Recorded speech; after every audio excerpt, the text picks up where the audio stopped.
Good morning, welcome to another Jarvis Walker Brands fishing tips. We're here today and we're going to show you how to catch squid in the deeper water using Jarvis Walker squid jigs and these fantastic Tsunami Pro squid jigs. You want to put a small ball sinker on the tip of your squid jig, just like that.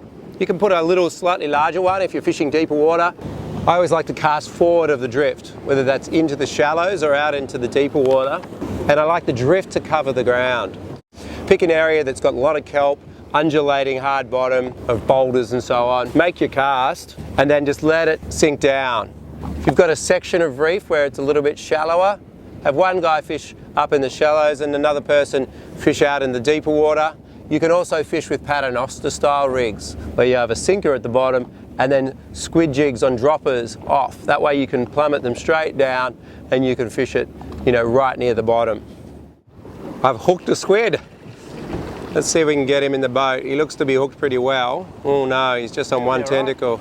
I've got to go say go for it. Keep him coming. He's only got one tentacle.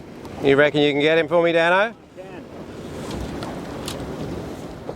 Yeah, so as you can see here, we've got the ball sinker right on the nose of the squid jig to get nice and deep. When you are fishing for squid offshore, really what you want to look for is areas where there's a lot of kelp. And ideally where you want to fish for your squid is on reefs anywhere up to sort of 20 metres deep. And deeper than that gets a little bit harder.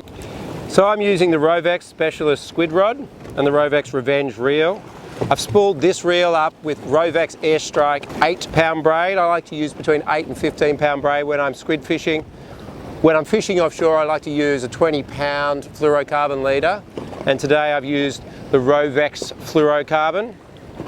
The reason being is offshore the squid are more aggressive and you're fishing slightly bigger squid jigs, you're fishing ball sinkers on the nose of them, so you're getting down in amongst the snags and the kelp pretty regularly. Nothing worse than losing lots of squid jigs. So with a little bit heavier handed tackle, you can usually pull your squid jig back out of the kelp and keep on fishing. And look at that, a tiny little arrow squid. Still make a great bait, so we'll pop him into the live bait tank. It's amazing how big a lure these arrow squid will try to eat. The lure is almost the same size as him.